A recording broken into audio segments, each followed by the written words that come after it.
New York City, November 28th, 1953. It is 2 o'clock in the morning. The city that never sleeps is quiet. High above the streets, on the 13th floor of the Statler Hotel, a man is sitting in the dark. His name is Frank Olson.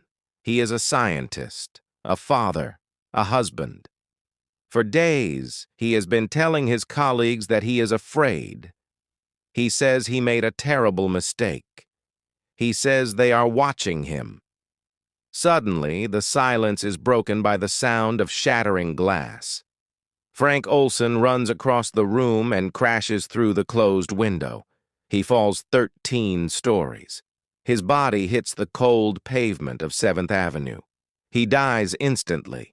The police arrive. The report is short and simple. Suicide. A man suffering from work-related stress took his own life. Case closed. But there was one problem. Inside the hotel room, there was another man, a man named Robert Lashbrook. He didn't call the police immediately. He didn't call an ambulance. Instead, he picked up the phone and dialed a secret number in Washington, D.C. He whispered a short message. Well, he's gone. Frank Olson didn't just fall.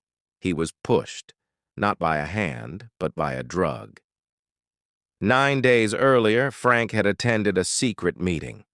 At that meeting, his own bosses had slipped a powerful, invisible chemical into his drink. They were testing a new weapon, a weapon that could shatter the human mind. Frank Olson was not the first victim, and he would not be the last. He was just collateral damage in the most terrifying experiment in American history, an experiment authorized by the CIA. Its code name was MK Ultra. Welcome to the dark side of the Cold War, a time when the United States government declared war not on a foreign enemy, but on the human mind itself. To understand why a government would torture its own citizens, we have to go back to the beginning. 1950, the Korean War. American soldiers were being captured by the Chinese and North Korean forces. But when these soldiers returned home, something was wrong. They were different. They spoke robotically. Some of them publicly denounced America. Some confessed to crimes they didn't commit. The CIA panic button was hit. The director of Central Intelligence, Allen Dulles, believed that the Soviets and the Chinese had discovered a secret weapon: brainwashing. Dulles was a man who believed that the ends justified the means. He called his top chemists. He gave them a blank check. His order was simple: find out how to control a human being. If the Soviets can program a man to kill, we must learn how to program a man to obey.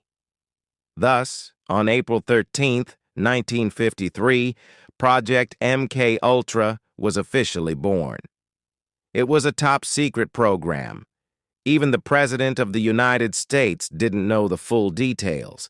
The scope was massive. They recruited 80 institutions, universities, hospitals, prisons, pharmaceutical companies. They hired doctors, magicians, and toxicologists. But they needed test subjects. They couldn't ask for volunteers. Who would volunteer to lose their mind? So, they decided to take them. They targeted the people who couldn't fight back, the expendables, prisoners, mental patients, drug addicts, prostitutes, and sometimes their own scientists. The weapon of choice was a newly discovered synthesized drug, lysergic acid diethylamide, LSD. The CIA believed LSD was the key to the universe. They thought it could be a truth serum, a mind control device, a psychological weapon. They wanted to see what happens when you give a massive dose of acid to a person who doesn't know they are taking it. Does their mind break? Can you reprogram them? Can you make them kill? The experiments began in secret detention centers and safe houses in San Francisco and New York. They installed two-way mirrors in bedrooms. They recorded everything. It was a house of horrors disguised as scientific research. And for decades, no one knew, until the files were found. This is the story of how the CIA tried to hack the human brain, and the victims they left behind in the dark. San Francisco, 1955. The Summer of Love was still a decade away. The city was a place of fog, jazz, and secrets. In the shadows of the Golden Gate Bridge, the CIA launched a sub-project that sounds like the plot of a cheap spy novel, but it was terrifyingly real. They called it Operation Midnight Climax. To run this operation, the CIA didn't hire a scientist or a doctor. They hired a man named George Hunter White. Remember that name, George White. He was a former narcotics officer, a man who loved three things: guns, gin, and breaking the law. He was a sadist with a badge, and the CIA gave him unlimited cash and a license to do whatever he wanted. White rented safe houses in San Francisco and New York. These weren't laboratories, they were luxury apartments. He decorated them with French posters, red curtains, and velvet furniture. He wanted them to look like high-end brothels. But there was one difference. The walls were hollow. Behind the paintings were microphones, and behind the bedroom mirrors there was a dark room. George White sat in that dark room. He sat on a portable toilet, drinking a pitcher of martinis, watching through the two-way glass. He wasn't alone. He had tape recorders and cameras rolling. The plan was simple and cruel. The CIA put prostitutes on the government payroll. These women were ordered to go to local bars and nightclubs. Their mission was to find unsuspecting men, soldiers, sailors, tourists, married men looking for a secret thrill. The women would lure the men back to the safe house. Once inside, the trap was sprung. Drinks were poured. But into one of the drinks, the women would slip a massive dose of pure LSD. The men had no idea. They thought they were just having a good time. Then, the drug would kick in. Imagine the terror. You are in a strange room with a stranger. Suddenly, the walls start breathing. The colors melt. Paranoia sets in. You lose all concept of time and space. Some men laughed uncontrollably. Some cried for their mothers. Some cowered in the corner, terrified of imaginary monsters. And all the while, George White sat behind the mirror, taking notes, laughing, and drinking his gin. The CIA called this field testing. They wanted to know, could a man be manipulated in a social setting?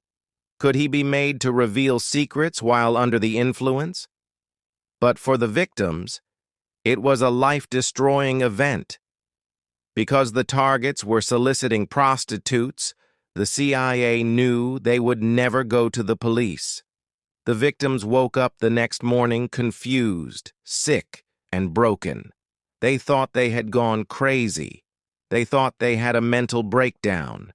They went back to their wives and jobs, carrying a secret trauma that they couldn't explain. Some fell into depression. Some became alcoholics. Their lives were ruined by a government experiment they didn't even know existed. George White ran these safe houses for years. He later wrote a letter to his boss, Dr. Sidney Gottlieb, famously saying, "I was a very minor missionary, actually a heretic, but I toiled wholeheartedly in the vineyards because it was fun, fun, fun." Where else could a red-blooded American boy lie, kill, cheat, steal, rape, and pillage with the sanction and blessing of the All-Highest? It was fun for them. But Midnight Climax was just the beginning. While George White was playing games in San Francisco, a darker, more brutal experiment was starting in Canada. There, a respected psychiatrist was about to turn a hospital into a torture chamber. He didn't just want to drug the mind, he wanted to wipe it clean. While George White was playing spy games in San Francisco, a much darker chapter was being written across the border. Montreal, Canada. 1957. On the slopes of Mount Royal stands a gloomy Gothic mansion made of stone. It looks like a haunted house from a movie. But it was a hospital. The Allen Memorial Institute. The man in charge was Dr. Ewan Cameron. He was not a criminal. He was one of the most respected psychiatrists in the world. He had served as the president of the American Psychiatric Association. But behind closed doors, Dr. Cameron was a monster in a white coat. The CIA heard about his radical theories. Cameron believed that to cure a mentally ill person, you didn't need therapy. You needed to destroy their personality. He believed that the mind was like a magnetic tape. If the tape had bad data, you had to erase it, wipe it clean, and then record new data. The CIA loved this idea. They gave him funding under the code name Subproject 68. Ordinary people came to the Allen Memorial Institute seeking help. Housewives suffering from postpartum depression, men with anxiety, teenagers with eating disorders. They trusted the doctor. They thought they would get talk therapy and some rest. Instead, they entered a living hell. Cameron's method had 3 stages. The first stage was called sleep therapy. But this wasn't rest. Cameron would inject patients with a cocktail of powerful barbiturates and LSD. He would put them into a drug-induced coma that lasted not for days, but for months. Imagine waking up and realizing you have lost 3 months of your life. Your muscles have atrophied. You don't know where you are. Then came the second stage. Depatterning. This was the erasure. Standard electroshock therapy at the time used 110 volts for a fraction of a second. Dr. Cameron used 150 volts. And he didn't do it once. He did it 2 or 3 times a day. For weeks, he shocked their brains until they regressed to the state of a child. Patients forgot their names. They forgot how to walk. They forgot their families. They forgot how to use a toilet. They were blank slates.